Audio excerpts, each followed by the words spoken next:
people want to connect to both people and brands that they feel a genuine sense of connection to.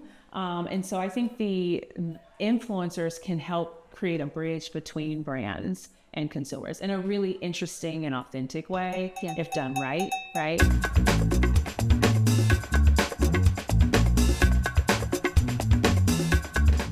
Welcome to the Female Quotient Equality Lounge here at Cannes. This is our Culture Creator Series, and I'm so excited to be sitting here with Jasmine Taylor, who's Vice President of Brand Marketing at Instacart. Thanks for coming in. Thanks for having me. Of course. Jasmine has an incredible background. She's worked at brands like American Express, LinkedIn, and Uber, and for the past 4 years, she's completely transformed the Instacart brand. We thought their Super Bowl commercial was the best of 2025, and we're so excited for their Summer of 1999 campaign, which is coming up. It's giving us all the feels. So Jasmine, I'd love to start and kind of ask you about, in an age where social media algorithms are becoming so personalized, your For You page looks nothing like mine, I'm sure.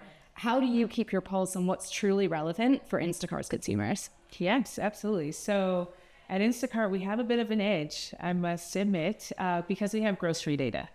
So we can see trends before trends become trends, right? So we can look and see what special recipe is happening by like how quirky ingredients are spiking. And then we're sort of ahead of that curve. Is there a viral recipe you've checked out personally recently? Well, I kind of got hooked on the Rice Krispie Treat ice cream sandwiches. I mean, they were an excellent trend. I'd say that. And we could definitely use one right now. Yes. Oh, it's really hot.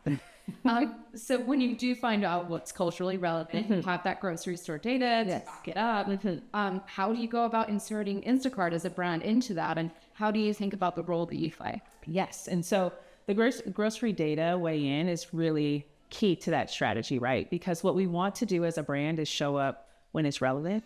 We want to show up and engage in the conversation when it makes sense for us to. And we want to be a part of the consumer experience in a way that feels connected to what's really happening in their lives. And so once we know what those trends are and we think that it is strategically important for us to be part of that conversation, then we jump right in, partnering with creators and creating our own content as well. Yeah, I know I mentioned it in the upfront, but we're so excited for your summer, like it's 1999 campaign. Could you tell us a little bit about it? Yes. So all of our campaigns at Instacart start with a consumer insight, right? We really want to understand and have our finger on the pulse of what consumers are going through. And one of the insights we found was this real need for easier times. And feeling like the desire to get more connected to things that felt more nostalgic. And that was the case both for millennials who lived the 90s like myself, as well as like Gen Zers who hadn't had the opportunity to really live the 90s, but feel connected to it in a special way. So having that insight, we said, why not bring back the goodness that was 1999, right? And so both like in terms of the storytelling we want to do, but also the realities around how different grocery prices are now, right? And so leaning into that and making sure consumers have like an offer that felt really connected to the campaign and the strategy overall. Yeah, I mean, I think what's super smart about it is so many brands try to do nostalgia, but do it on the surface, whereas you've tapped into that deeper insight. And of course, we're excited to bring this to life with influencers. And you mentioned creators, and we know that 69% of consumers do trust recommendations from influencers and creators more than they trust recommendations when they're coming straight from the brand. So how do you think about that? How do you think about working with creators and making sure that they're being authentic to themselves and their message, but your message as the brand partner is still coming through? Yes. So it comes down to creator brand fit, right? Like what we want to do is find creators that are just genuinely, authentically using Instacart.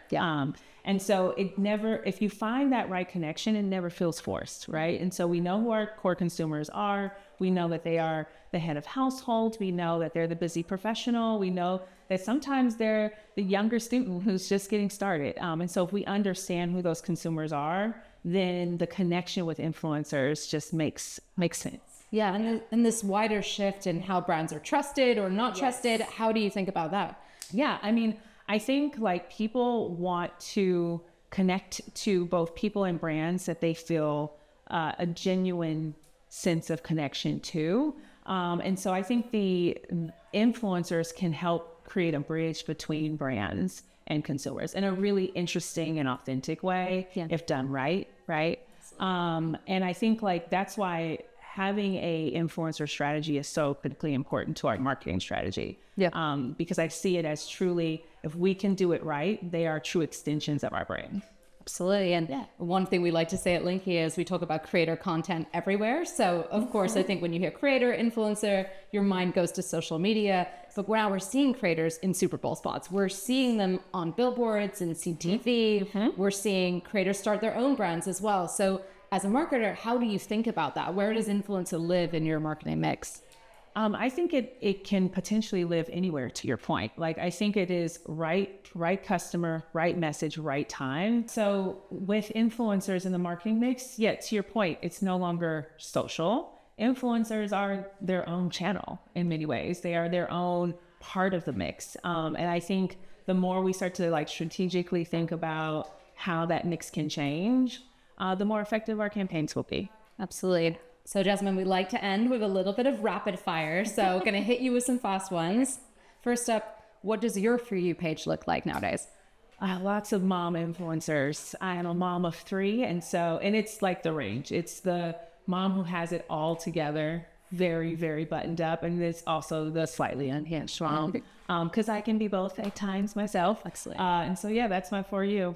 Great. Yeah. What about if you were a content creator or influencer? What would your niche be? What would be watching in your content?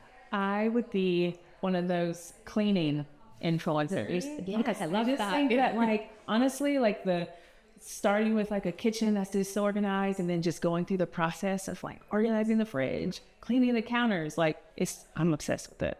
Now I want you to be a house guest in my apartment. And not that my house looks like that.